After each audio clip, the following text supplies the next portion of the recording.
यही समय है, वृद्धावस्था और मृत्यु से, दुर्गति से अपने को बचा लो। बढ़िया समय है। जरा मरण मोक्षाय, हमारे ऊपर वृद्धावस्था का प्रभाव ना पड़े। बोले हमने तो बड़े बड़े भजनानंदियों के शरीर को वृद्ध होते देखा है। तो शरीर को बोल रहे हैं क्या? वो अपने पे बोल रहे हैं। इस शरीर की वृद्धावस्था का प्रभाव हमारे ऊपर न पड़े, इस शरीर की मृत्यु अवस्था का प्रभाव हमारे ऊपर न पड़े।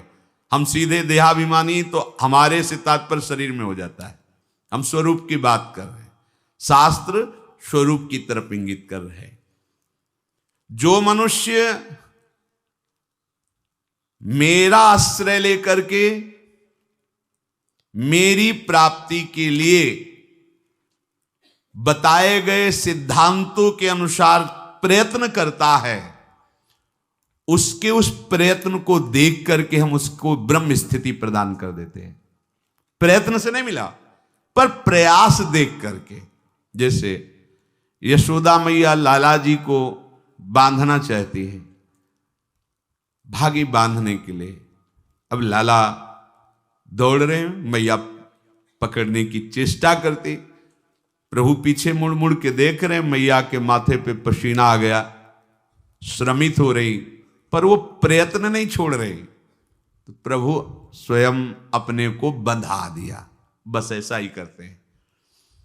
जब उपासक हार नहीं मानता, हर कष्ट सहता है, किसी प्रलोभन में रुकता भी नहीं है, प्रयत्नशील रहता है भगवत प्राप्ति के लिए, तो प्रभु उसके प्रयत्न को देखकर द्रवित हो जाते हैं और अपने आप को प्रकाशित कर देते हैं। अगर हम प्रमाद स्थिति में रहेंगे तो असाधन होता रहेगा, तो असाधन अर्थात पाप, पाप होता रहेगा तो भजन में प्रवृत्ति ही नहीं होगी। पाप रहित जीवन ही दृढ़ भजन के योग्य होता है। बहुत सावधान रहना चाहिए, कोई भी असत क्रिया नहीं हो। बहुत बड़ा इनका दंड मिलता है, ये जीव जानते नहीं, अज्ञान की धरा में मनमानी आचरण करते रहते हैं। भयंकर गतियां, इन सब से हमें मुक्त होने का अवसर मिला है। जो मेरा आश्रय लेकर के मेरे द्वारा बताए हुए सिद्धांतों का, प्रभु ही संत रूप में, गुरुदेव के रूप में, शास्त्र के रूप में, ब्रह्म ऋषियों के रूप में हमें मार्ग बताते हैं, हम प्रयास करें, पूर्णता उनकी तरफ से हो। हम शरणागति का प्रयास कर रहे हैं, पूर्णता उनके हाथ में है। हम उनकी प्राप्ति का प्रयास कर रहे हैं, ये उनके हाथ की बात है। कब कैसे हमें मिलेंगे, कौन सी स्थिति देंगे, ये उनके ऊपर की बात। हमें उसका चिंतन नहीं करना, हमें ये चिंतन करना है कि आराध्य देव के सिवा और कुछ चिंतन ना होने पावे। उस ब्रह्म को, संपूर्ण अध्यात्म को और संपूर्ण कर्म को वो जान जाते हैं। जरा मरण मोक्षाय मामाश्रित यतन्तिते, ये वृद्धावस्था और ये मरण अवस्था, जीते जी मुक्ति प्राप्त करने के लिए मानव देह मिला है। अगर आप प्रयासरत रहे, जीवन में अनुभव आपको नहीं हुआ और कभी भगवद आश्रय छोड़कर आप इधर उधर भटके नहीं, तो आपका शरीर पूरा होते होते भगवान अनुभव करा देंगे। पीछे ऐसा वर्णन किया है स्वयं प्रभु ने कि उस समय मैं स्वयं आकर स्मृति रूप से उसके हृदय में जागृत हो जाता हूं, क्योंकि जीवन भर लड़खड़ाते हुए ही सही पर हमारी तरफ चलने का इसने प्रयास किया है। पर हमने महापुरुषों के मुख से सुना है कि जो उपासक बाल्यावस्था से ही भगवान के मार्ग में लगे हैं, उनको इस बात पर नहीं संतोष कर लेना चाहिए कि मरने के बाद भगवान मिलेंगे। नहीं, जीते जी अनुभव करना है। शरीर छूटने के पहले ही हमें शरीर छोड़कर वो स्थिति प्राप्त करनी है जो भागवती की स्थिति है, बिल्कुल सच्ची। ये शरीर ऐसे ही अनुभव होने लगता है जैसे कोट, शर्ट, बनियान। स्थूल शरीर कोट, सूक्ष्म शरीर शर्ट, कारण शरीर बनियान, लेकिन पहनने वाला अलग है। पहनने वाला न कोट है, न शर्ट है, न बनियाइन है, बिल्कुल अलग प्रतीत होने लगता है। अपना स्वरूप अपने आप से अनुभव में आता है, किसी इंद्रियों के द्वारा नहीं, किसी करण के द्वारा नहीं। अपने स्वरूप का अनुभव अपने स्वरूप से ही होता है, अपने से ही अपने का अनुभव होता है, इसमें किसी अन्य का सहयोग नहीं है। फिर ये साधना क्यों है? क्योंकि ये पवित्र हो जाएं। ये पवित्र हो जाएंगे तो अपने स्वरूप में लय हो जाएंगे, शांत हो जाएंगे। जैसे शांत जल में ही हम देख सकते हैं, ऐसे शांत अंतःकरण में ही सारे भावों का प्रादुर्भाव होता है। इसीलिए भक्ति में भावों में सबसे पहले रखा गया शांत भाव, फिर दास सख्य वात्सल्य कांता सहचरी आदि।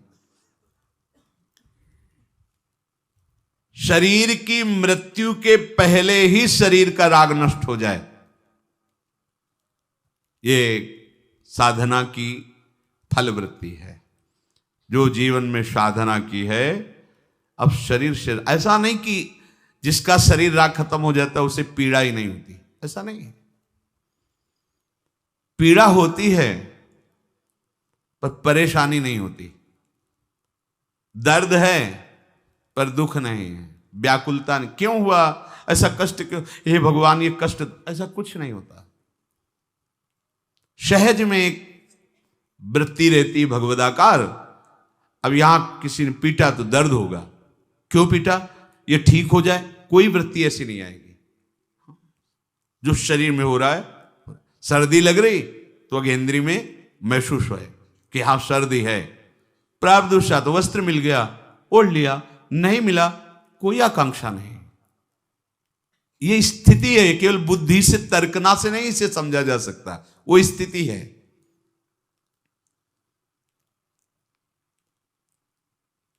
तात्पर्य यह हुआ कि इस मनुष्य शरीर से वृद्धावस्था आने के पहले और मृत्यु अवस्था आने के पहले भगवत प्राप्ति कर लो।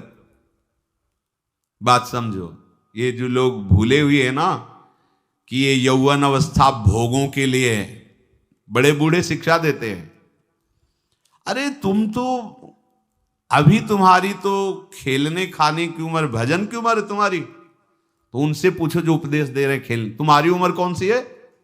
तुम करते हो भजन, तुम भगवत चिंतन में रखते हो, पर वो वहां उत्तर देने की सामर्थ्य नहीं, इसलिए वो बोल नहीं पाते। नहीं, बड़े बुजुर्ग जैसे समझाते हैं तुम्हारी भजन करने की उम्र थोड़ी है। तो हे पूज्यवर, आपकी उम्र कौन सी है और अब आप क्या कर रहे हैं? भजन कोई खेल खिलौना नहीं है। जब तक आपने पूर्वाभ्यास नहीं किया तो आपका भजन जीवन में आगे नहीं होने वाला। ये भूल जाओ कि लड़का बच्चा परिवार और इनके सब ब्याह बर और सब होने के बाद बुढ़ापे में आराम से जाकर वृंदावन में फ्लैट लेंगे और खूब भजन करेंगे। भूल जाओ, फ्लैट ले सकते हो, आओगे, लेकिन यहां प्रपंच ही करोगे, भजन नहीं कर पाओगे। सत्संग में बैठोगे, सो जाओगे, शब्द समझ में नहीं आएगा, क्योंकि अभ्यास ही नहीं किया है। चार बूढ़े बैठ करके अपनी बहू और लड़का बच्चा की बातें करोगे, प्रिया प्रीतम की बातें कभी नहीं कर पाओगे। देख लेना, जीवन में देख लेना, यदि जीवन में तुमने भजन का अभ्यास नहीं किया तो वृद्धावस्था में भजन नहीं होगा। वृद्धावस्था आने के पहले, मृत्यु अवस्था आने के पहले, चलो वृद्धावस्था का तो समय हमें पता है कि शरीर की वृद्धावस्था लगभग इतने वर्ष बाद आ जाएगी, लेकिन मृत्यु अवस्था तो 1 सेकंड के बाद भी आ सकती है। इसलिए हमारा ये जो वर्तमान समय चल रहा है, ये भगवदाकार वृत्ति से युक्त होना चाहिए। वृद्धावस्था के आने के पहले भगवत प्राप्ति कर ले, ये बात तो समझ में आ जाती है कि 60, 70, 75, 80 इसी को वृद्धावस्था कहते हैं। आजकल तो 60, 70 में राधे श्याम हो जाता है। अब तो जवाने नहीं समझ में आते कि जवान कौन है भाई, कैसे समझ में आएंगे जवान? 15-16 की अवस्था है। आप अभी सुने थे प्रश्न उत्तर में, एक ने कहा हमें बहुत निगेटिव विचार आते हैं। तो भैया ये तो पाप का लक्षण है। आप पाप कर्मों से अपनी वृत्ति को हटाइए, नहीं तो नकारात्मक सोच आपको नष्ट कर देगी। क्या करते हो तुम? उनका 5 बार हस्त मैथुन नियम से रोज करता हूं। अब आप विचार करो, इस विषय पर ना तो कहीं चर्चा होती है और ना कहीं कहा जाता है। छोटे छोटे बच्चे ऐसी निकृष्ट आदत को प्राप्त हो गए, अब ये जवान होंगे, अब इनमें भगवदानंद की आकांक्षा जागृत होगी, ये कहीं सतमार्ग जान पाएंगे? कदापि नहीं। जीवन ही नष्ट कर दिया। शास्त्रीय सिद्धांत है, गुरुकुलों में इसीलिए बच्चों को रखा जाता था, चाहे राजा के हो चाहे प्रजा के हो। ब्रह्म ऋषियों के शासन में 20-25 वर्ष तक ब्रह्मचारी रहे। वृत्ति निवृत्ति मार्ग पर तो वैरागी बन गए, प्रवृत्ति मार्ग पर तो गृहस्थ में गए। कुछ समय तक गृहस्थ में रहने के बाद स्वतः पूर्वाभ्यास ब्रह्मचर्य का उनका जागृत हो जाता और वो चौथी अवस्था तक भगवत साक्षात्कार कर ही लेते, क्योंकि नींव बड़ी मजबूत थी। अब छोटे छोटे बच्चे स्मार्ट मोबाइल, आचरण, गंदे दृश्य देख देख करके गंदे कर लेना, कैसे उनके अंदर ये बात आएगी कि वृद्धावस्था पहले भगवत प्राप्ति कर लें? जरूरत ही नहीं भगवत प्राप्ति की, उनको आकांक्षा ही नहीं, जानते ही नहीं भगवत प्राप्ति क्या है, क्यों करना चाहिए। वो बस वो चाहते हैं, जो दृश्य देखते हैं वही करना चाहते हैं, जो सुनते हैं, जो बोलते हैं वही चिंतन होता। जीवन एकदम नरक बन जाता है। भगवत प्राप्ति की आकांक्षा उसके हृदय में होती है। ध्यान से सुनना। पर नारी पर पुरुष त्याग कर, सेवन करो शुद्ध गृह धर्म, निज पर धर्म नाश के साधन, करो कभी भी नहीं कुकर्म। यदि आपको इसी जन्म में उत्तम स्थिति को प्राप्त करना है तो चाहे गृहस्थ हो चाहे विरक्त हो, कभी भी ये विरक्त आश्रम वाले को माताओं बहनों की तरफ कुदृष्टि से भी नहीं देखना चाहिए। कुदृष्टि भोग भावना। जननी सम जानहि पर नारी, धन पराय विस्ते विष भारी, जिन्हि राम तुम प्राण प्यारे, तिनके मन शुभ सदन तुम्हारे। मातृवत पवित्र भाव। अपने को तो श्री जी की सखिया है, जैसे ललिता, विशाखा, चंपक, चित्रा, तुंग विद्या, रंग देवी, इंद्रलेखा और सखी सुदेवी, सकल यूथ हित सेवी। ऐसे ही चराचर की जितनी शरीर में भावना हम पवित्र कर पाएंगे उतने दोष हमारा नष्ट हो जाएगा। ये जितनी स्त्री शरीरधारी, ये सब मेरी प्यारी जी की लाडली सहचरिया हैं। इनके चरणों में प्रणाम। बस जो चाहे आपन कल्याणा, सुजस सुमत शुभ गति शुभ नाना, सो परनार लीलार गोसाई, तजौ चौथ के चंद की नाई। विरक्त उपासक को माताओं बहनों से आंख मिलाकर कभी बात नहीं करनी चाहिए। उनके मुख की तरफ, उनके चरणों की तरफ देखो, चाहे बच्ची हो, चाहे यौवन अवस्था, चाहे वृद्धावस्था की हो। विरक्त साधक को कभी एकांत में माताओं बहनों से संभाषण नहीं करना चाहिए। बीच में किसी को डाल और दूसरा साधक को खड़ा हो जाए, नहीं बाहर निकलो। बाहर अगर बात ही करनी तो मैदान में करो खड़े होकर के। और क्या बात करनी है? हम भगवत प्राप्ति के मार्ग में चले, हमें क्या बात करनी है? बहुत सावधान रहना चाहिए। गृहस्थ धर्म के उपासक को यदि ब्याह हो गया है तो अपनी पत्नी से वो भी धर्मानुकूल, पशुवत व्यवहार नहीं। और पर स्त्री की तरफ तो दृष्टि ही ना करे भोग वृत्ति की। अगर की तो सारे सुकृत नष्ट हो जाएंगे, चाहे वो स्त्री शरीर चाहे वो पुरुष शरीर हो। इसलिए पर नारी पर पुरुष त्याग कर। पर ये सत्संग जिनके कानों में नहीं पहुंचता है, शास्त्र स्वाध्याय नहीं करते हैं, वो इसे मनोरंजन समझने लगे, इसे धर्म नहीं समझते, वो इसे मनोरंजन समझ। क्या इसमें बिगड़ जाता है? जो शास्त्र हैं उनका स्वाध्याय कभी करते नहीं। अब उनको जो समय मिलता है तो नौटंकी नाटक सिनेमा देखते हैं, जिनमें यही सब की पुष्टता होती है, इसी की बाहुल्यता होती है, वही दृश्य देखते हैं। ना तो कभी भगवत प्रेमी महात्माओं की चरण रज में बैठ करके सत्संग सुना, ना शास्त्र स्वाध्याय किया, तो मनमानी आचरण बढ़ते रहते। कैसे भगवत प्राप्ति की बात आएगी कि जरा मरण मोक्षाय? अगर गृहस्थ धर्म में है तो शुद्ध कर्म करे, जो उसके शास्त्र अनुकूल वर्णन किए गए, वो भी सत्संग से ही पता चलेगा शुद्ध कर्म क्या है, अशुद्ध कर्म क्या है।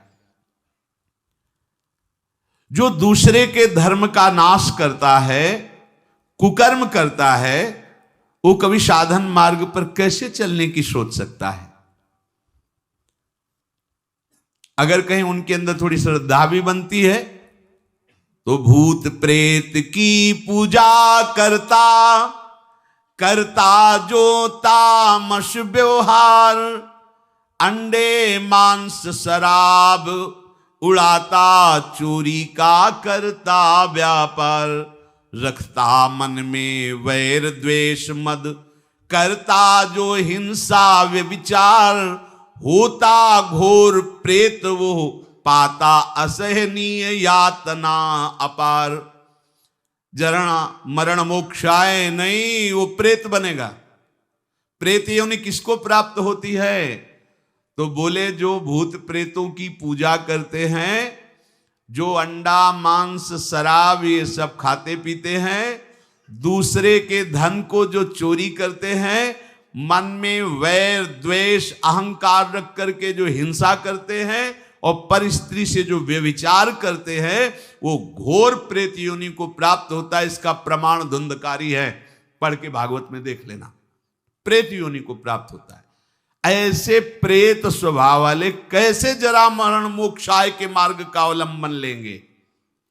इसलिए तामस वस्तु नशीली जूठन से रखो परहेज विराग, माता पिता देवता गुरु का गुरुजन का न करो अपमान, सुख पहुंचाओ सबको संतत मन में रख श्रद्धा सम्मान।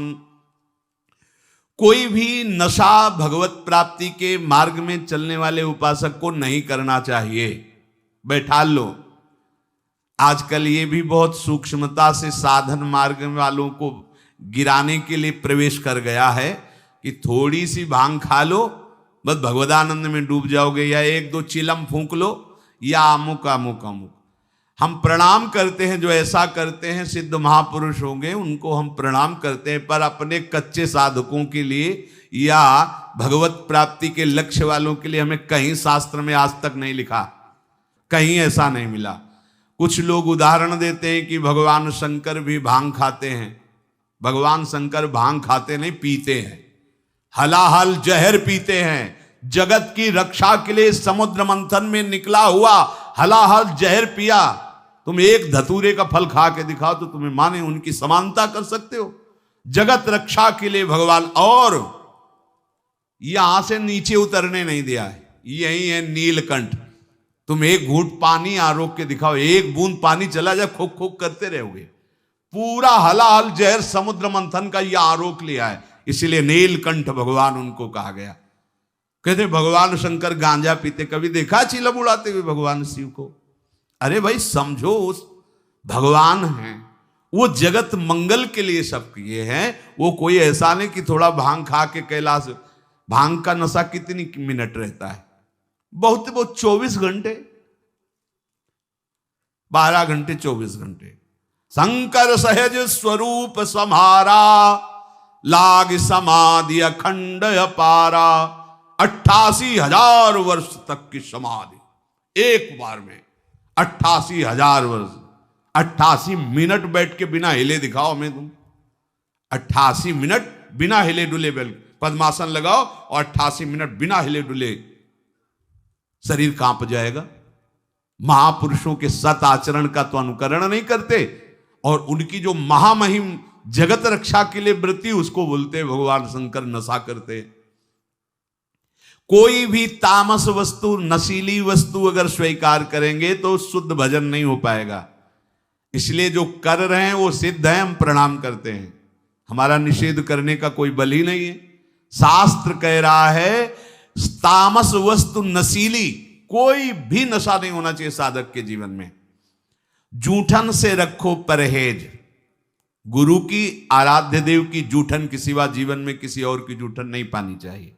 सब सवै संत गुरुदेव हैं, व्यास या प्रतीत भगवत प्रेमी महात्माओं की जूठन के लिए तो आदेश दिया है, जूठन ले पावे सदा। जो गृहस्थ में हैं, माता पिता वयो वृद्धों को भगवान का स्वरूप मानकर उनका आदर करे। बड़ा क्रूर स्वभाव होता जा रहा है। नवयुवक जन है, अपने वृद्ध माता पिता को कटु वचन बोलते हैं, यहां तक कि उनके ऊपर हाथ भी छोड़ देते, मारने पीटने तक पर। सोचो तुम्हारी गति क्या होगी। जो भगवत स्वरूप माता पिता जिनकी चरण आराधना करने पर भगवान की प्राप्ति हो जाती। पुंडरीक जी ने अपने माता पिता की आराधना की तो भगवान विट्ठल उनको दर्शन देने बिना चाहे आ गए। ऐसे पूज्यवर जो हमारे गुरुजन हैं माता पिता, यदि हम उनका अपमान करेंगे, उनको गाली देंगे तो हम जरा मरण मोक्षाय मार्ग पर चल पाएंगे? कदापि नहीं। और सदगुरुदेव की अवहेलना, फिर तुम्हें परमार्थ की पगडंडी मिल जाएगी? कदापि नहीं।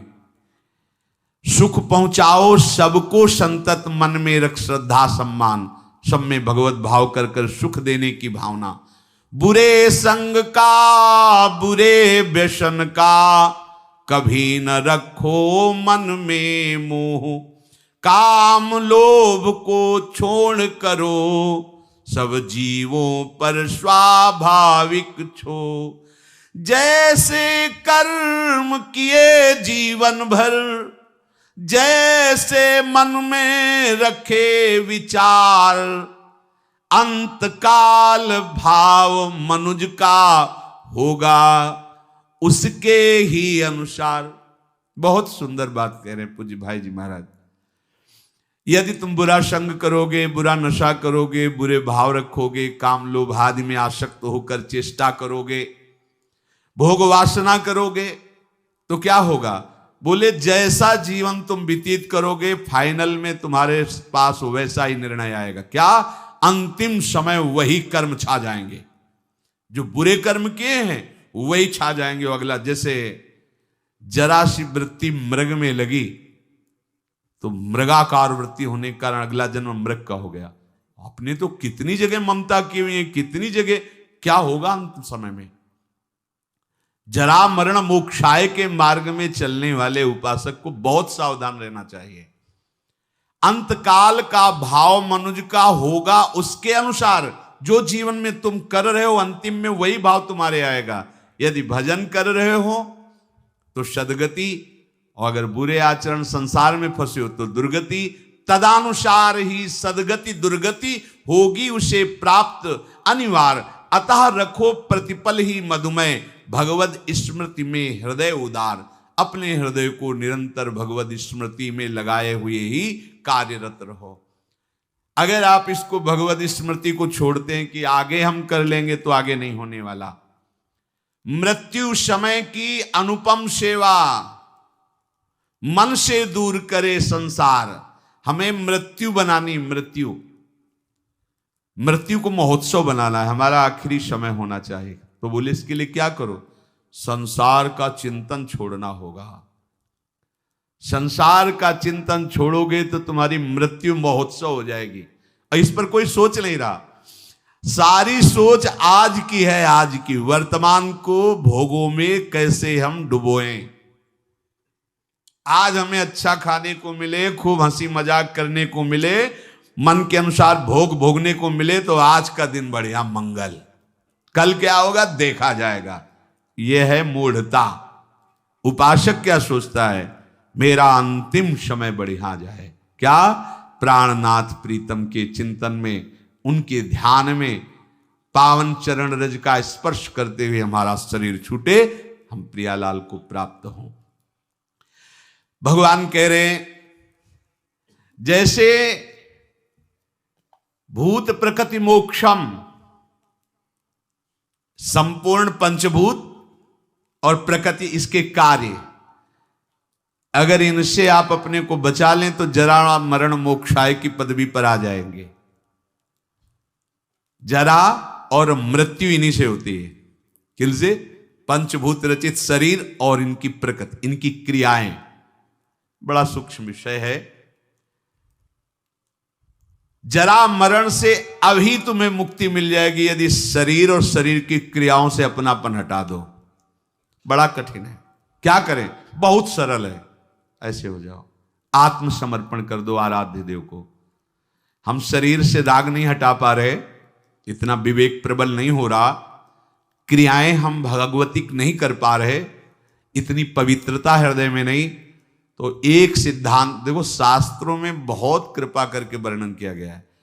अनेक जन्मों की आदतों से, इस जन्म की आदतों से, संग से, अहंकार से, इंद्रियों से, वृत्तियों से जो कुछ भी हो रहा है वो सब परम पुरुष, आदि पुरुष प्रभु श्री हरि को समर्पित कर दो। आप भगवत प्राप्ति के मार्ग में अग्रसर हो जाए। इससे बढ़िया और बात क्या हो सकती है? ये करो, ये ना करो, ये नहीं। यत करोषि, जो भी कर रहे हो, ये तो सर्वाणि कर्माणि मयि सन्न्यस्य मत्पराहा, मेरे परायण होकर जो भी तुम्हारी क्रियाएं हो रही हो मेरे को अर्पित कर दो। यत करोषि, जो कर रहे हो कुछ तो करो, कोई सिद्धांत तो पकड़ लो। आज से नियम ले लो कि हमारा कोई भी 24 घंटे का समय भगवद अर्पित बिना हुए नहीं हम छोड़ेंगे उसे। अगर शयन में जा रहे हैं तो जागृत का पूरा हिसाब प्रभु के चरणों में दीजिए, और शयन के बाद जब जगिए तो पूरा शयन दीजिए प्रभु को। प्रभु 10 बजे सोए थे और अभी 1 बजे 2 बजे जो जगे, तो प्रभु ये समय आपके चरणों में समर्पित है। इसमें जो हम नींद में हुए या जो भी नाम जप किया, जो प्रभु आपके चरणों में। अब फिर सुबह जागृत में ये विचार करते रहो, ये क्रियाएं सब प्रभु की प्रसन्नता के लिए हो रही। नाम जप करते रहो, हर क्रिया प्रभु को अभी कुछ ही दिनों में आप देखना आपकी आध्यात्मिक विचार शक्ति बढ़ जाएगी, आपका विवेक पवित्र हो जाएगा। पर ये अभी 1-2 दिन करोगे फिर भूल जाओगे। भूलो नहीं। अगर भूलते रहोगे तो ज्यादा समय नहीं अपने लोगों के लिए पास। ये बहुत डींगे हाँकते हैं हम अभी बड़ा समय। ब्रह्मा जी के देश में, ब्रह्मलोक में ऐसे कमल की पंखुड़ी में ऐसे छेदो तो अपने यहाँ का 1 वर्ष हो जाता है। अगर वो 80 बार ऐसे कर दिए तो हम गए 80 साल ही होगी वो तो उम्र, 60, 70, 80, 85 कितनी उम्र है।